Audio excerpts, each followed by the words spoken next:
Toda palavra que sai da boca de Deus, e não só de pão. Amém, aleluia, aleluia, aleluia, aleluia.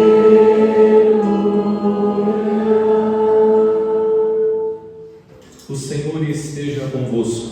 Está no meio de nós. Proclamação do Evangelho de Jesus Cristo segundo São Mateus. Glória a vós, Senhor.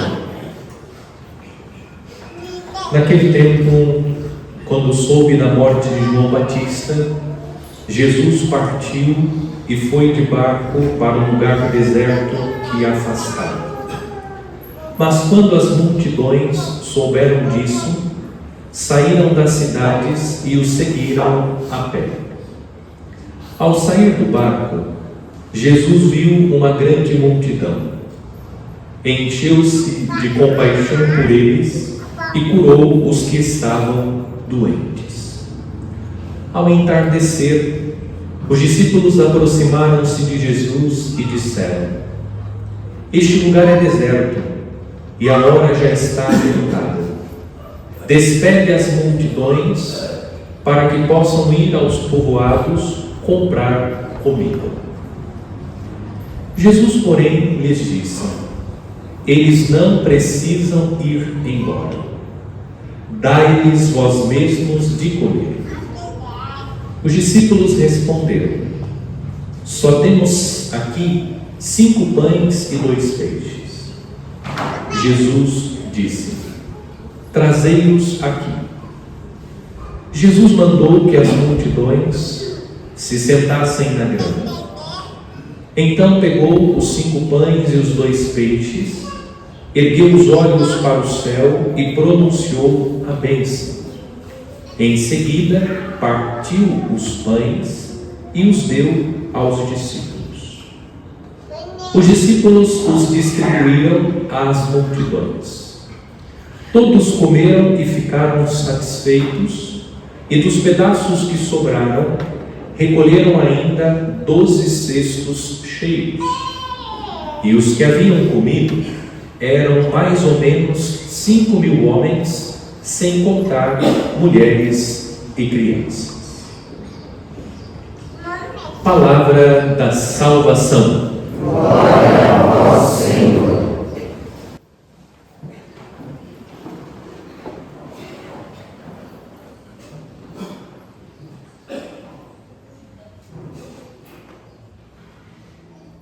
Encerramos no domingo passado a leitura do capítulo 13 do Evangelho de São Mateus.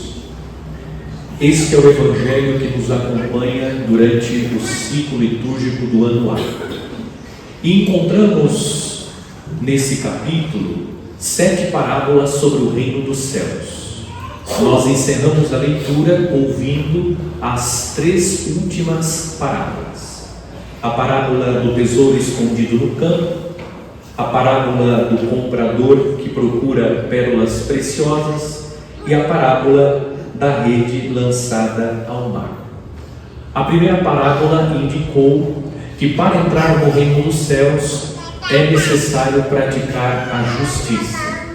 O homem que encontra o tesouro escondido no campo vende os seus bens para adquirir o campo e assim possa tomar para si o tesouro encontrado no campo.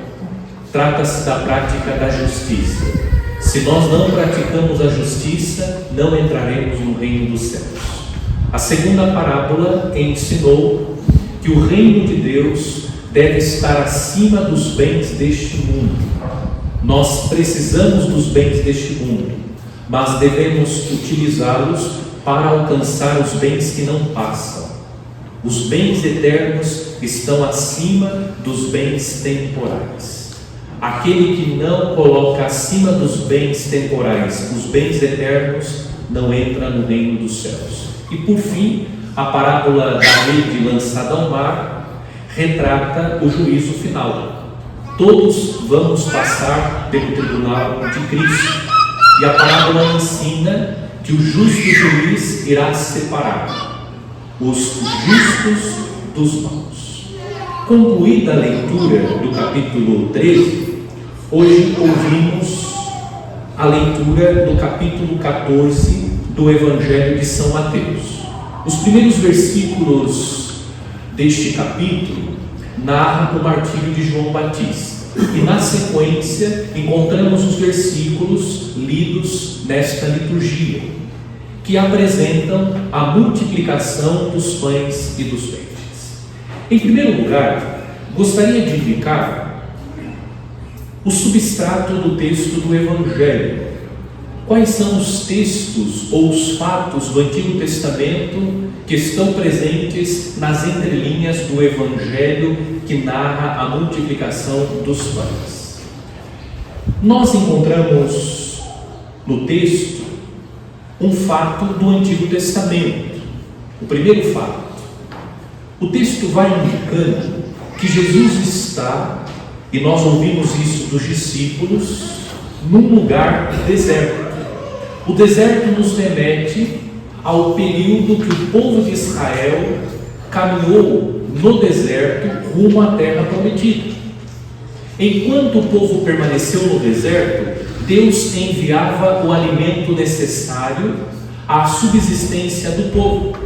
Deus enviava o maná e as codornizes. Portanto, o texto está revelando que Jesus é o novo Moisés. Sob a liderança de Moisés, o povo foi liberto da escravidão do Egito e caminha pelo deserto, e durante a caminhada, Deus provê o alimento necessário para que o povo, sustentado pelo alimento enviado por Deus, possa chegar à terra prometida. O texto revela que Jesus é o novo Moisés. Ele é o verdadeiro libertador. E Jesus vem para libertar o homem do pecado e introduzir o homem no céu.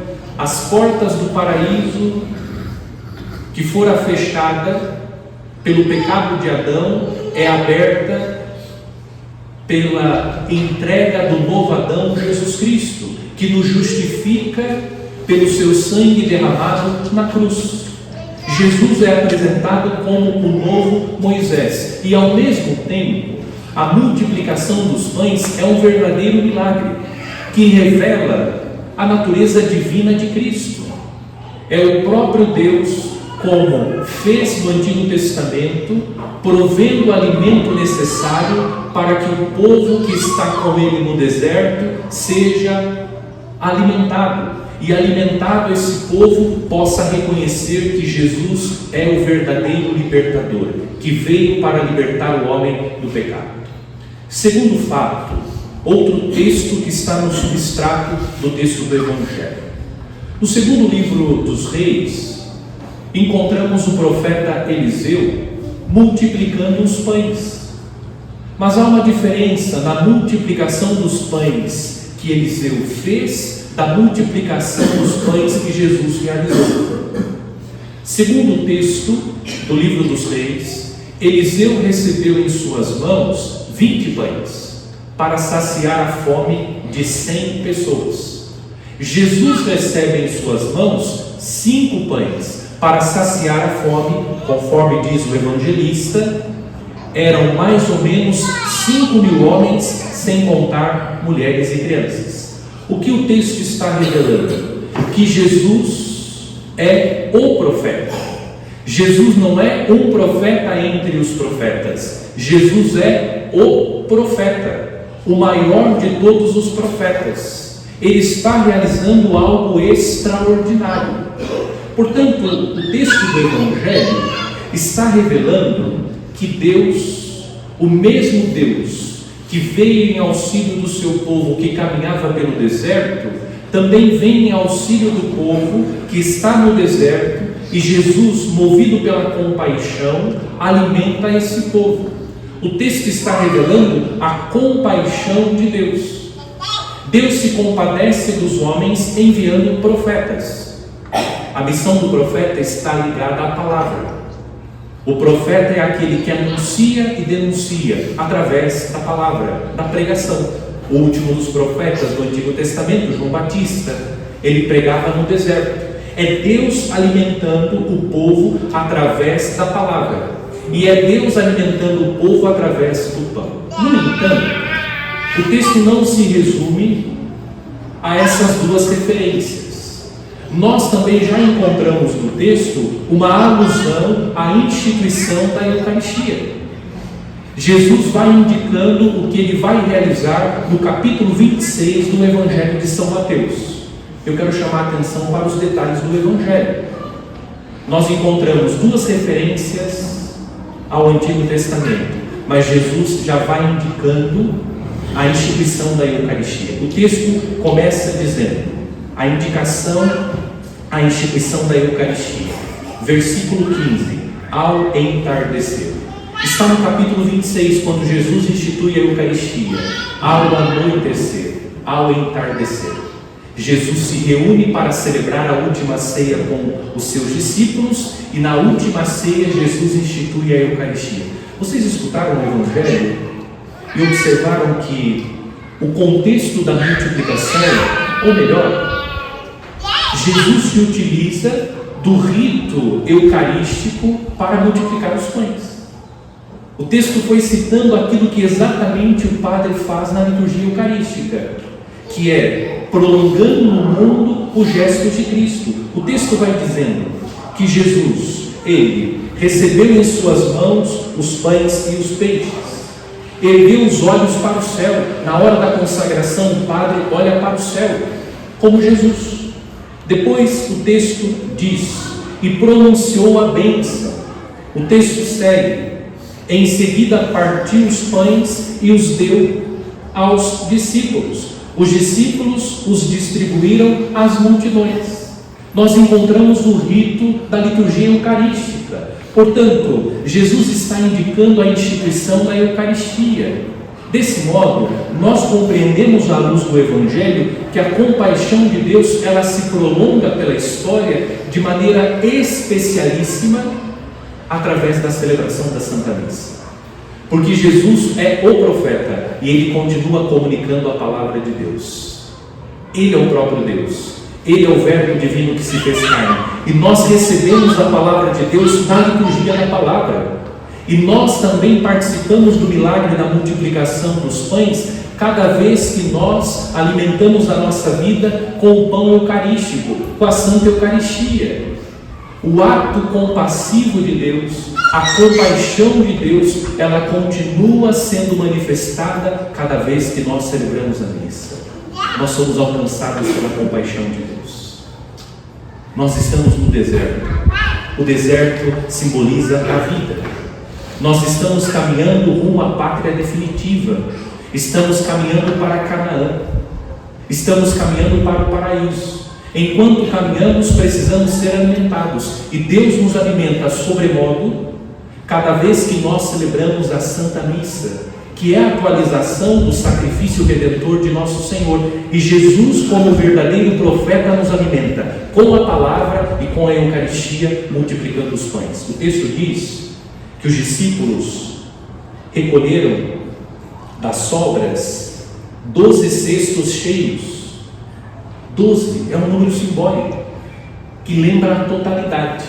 Esse milagre continua acontecendo. Nós somos alcançados pela compaixão de Deus. Deus se compadece de nós. Deus não permite que os seus filhos padeçam pela falta de pão. Não se trata de um pão material, mas o pão vivo que desceu do céu, Jesus Cristo. Ele nos alimenta. O texto da primeira leitura do profeta Isaías é uma profecia que o profeta Isaías faz no contexto do exílio. O povo está passando por necessidades, falta água, falta pão, e o profeta anuncia como boca de Deus o banquete. Deus vai providenciar para o povo de Israel que está sofrendo, padecendo, que vive a carência daquilo que é necessário para a sua subsistência. Deus vai prover um banquete. O sentido pleno da profecia de Isaías é alcançado na instituição da Eucaristia. E o texto fala que será um banquete gratuito. Ouçam novamente: ó vós todos que estáis com sede, vinde às águas. Vós que não tendes dinheiro, apressai-vos, vinde comer, vinde comprar sem dinheiro, tomar vinho e leite sem nenhuma paga. Alguém aqui, depois de comungar da palavra de Deus, passa o cartão? Você recebe um boleto da paróquia, da comunidade, cobrando pela palavra que você comungou, pela Eucaristia que você recebeu? Você recebe a Eucaristia e o ministro logo saca a maquininha de cartão para que você faça o Pix? É gratuito. Nós recebemos gratuitamente porque Deus é compassivo. Nós não pagamos pela palavra que comungamos na missa. Nós não pagamos pela Eucaristia que nós comungamos na missa. Gratuitamente Deus vai provendo. Você recebe gratuitamente. Nós recebemos gratuitamente o pão vivo do céu. A liturgia deste domingo está falando da compaixão e da gratuidade de Deus. Deus não cobra absolutamente nada de nós. Absolutamente. Deus é gratuito conosco, porque Deus é compassivo. Deus se compadece de nós. Até porque sequer o Elon Musk teria condições de pagar aquilo que nós recebemos na Santa Missa. Nenhum bilionário teria condições, conseguiria reunir o dinheiro suficiente para pagar pela palavra e pela Eucaristia que nós comungamos. Deus oferece tudo isso gratuitamente. A primeira mensagem da palavra de Deus neste domingo é que nós somos alcançados cotidianamente pela compaixão de Deus. E sobremodo nós somos alcançados pela compaixão de Deus cada vez que nós celebramos a missa, que nós participamos do banquete eterno, porque a missa, ela antecipa aquilo que nós vamos viver em plenitude no céu, o banquete celeste. Nós somos contemplados pela compaixão de Deus, e esse Deus oferece a nós o banquete gratuitamente. Nós não pagamos nada, não compramos ingresso para participar da Santa Missa, porque Deus nos oferece gratuitamente esses alimentos. Agora, qual é a provocação que a palavra de Deus nos faz? É bom saber de tudo isso, que Deus é compassivo, que Deus é gratuito. Mas aquele que é contemplado pela compaixão de Deus, aquele que é alcançado pela gratuidade de Deus, também precisa agir com compaixão e gratuidade. A nossa vida precisa ser, como cristãos, marcada pela compaixão e pela gratuidade. Mergulhados nesta cultura capitalista que coloca os bens materiais, vejam que há uma lógica na liturgia da igreja. Nós meditamos no domingo passado que o reino de Deus precisa estar acima dos bens temporais. Alcançados pela compaixão de Deus, contemplados pela gratuidade de Deus, nós precisamos ser compassivos, se compadecer daquele que sofre, ser sensível à dor, ser atento ao sofrimento do outro e agir com gratuidade. Como nós estamos mergulhados nesse mundo capitalista, nós passamos a realizar as coisas tendo presente o que vamos receber como retorno por aquilo que nós estamos fazendo. Deus é gratuito e nós precisamos agir com gratuidade. Aquilo que fazemos em favor do outro, como nos ensina o próprio Jesus, que a mão esquerda não saiba o que fez a direita. Onde está a nossa gratuidade? Em qual local nós deixamos a gratuidade? A gratuidade está presente na nossa vida ou nós fazemos sempre esperando algo em troca? E aqui não pensemos tão somente nas coisas materiais. O material também faz parte da nossa reflexão. Partilhar os bens materiais que de Deus recebemos com os necessitados, com a igreja. Mas também quantas coisas nós podemos fazer em favor do outro. O Papa Francisco disse: ir às periferias geográficas e existenciais, porque existem pessoas que têm o pão material, mas não têm o pão do céu, Jesus Cristo, e nós precisamos partilhar com eles também esse pão. que é o pão mais importante, porque a fome mais profunda que o homem tem não é a fome de pão material, é a fome de Deus. Partilhar aquilo que de Deus nós recebemos, partilhar os bens, mas partilhar esse que é o bem supremo, Jesus Cristo, que nós comungamos na mesa da palavra e da Eucaristia, e com gratuidade, ser gratuito, oferecer com gratuidade, sem esperar absolutamente nada em troca. A única recompensa que nós devemos esperar é aquela que vamos receber pelo bem que fizemos na terra. Quando fazemos o bem sem que a mão esquerda saiba, nós vamos receber de Deus a recompensa na eternidade. Vamos pedir ao Senhor, à luz da palavra, a graça da gratuidade e da compaixão. Ser mais compassivo, atento à dor, o sofrimento, à necessidade do próximo e agir com gratuidade. Ser gratuito, faça sem esperar nada em troca. Faça porque você reconhece que Deus fez e faz muito por você. Se nós tivéssemos essa consciência, eu penso que nós seríamos mais gratuitos. Nós passaríamos a fazer sem esperar nada em troca, porque reconhecemos que Deus fez e faz tanto por nós sem que nós mereçamos. Quem de nós merece alguma coisa? Quem? Ninguém. Diante de Deus ninguém merece nada, absolutamente nada. Mas Deus é bom. Deus nos ama com amor incondicional. E por isso Deus fez, faz e continuará fazendo por nós. Porque Deus é bom. E só por isso nós deveríamos fazer com gratuidade, agir com compaixão, se aproximar daquele que sofre para oferecer, seja o pão material, seja o pão espiritual que é Jesus Cristo. Eu repito, porque a fome mais profunda do homem não é a fome de pão. É necessário dar pão material àqueles que têm fome, mas a fome mais profunda do homem é a fome de Deus. Sejamos compassivos e gratuitos.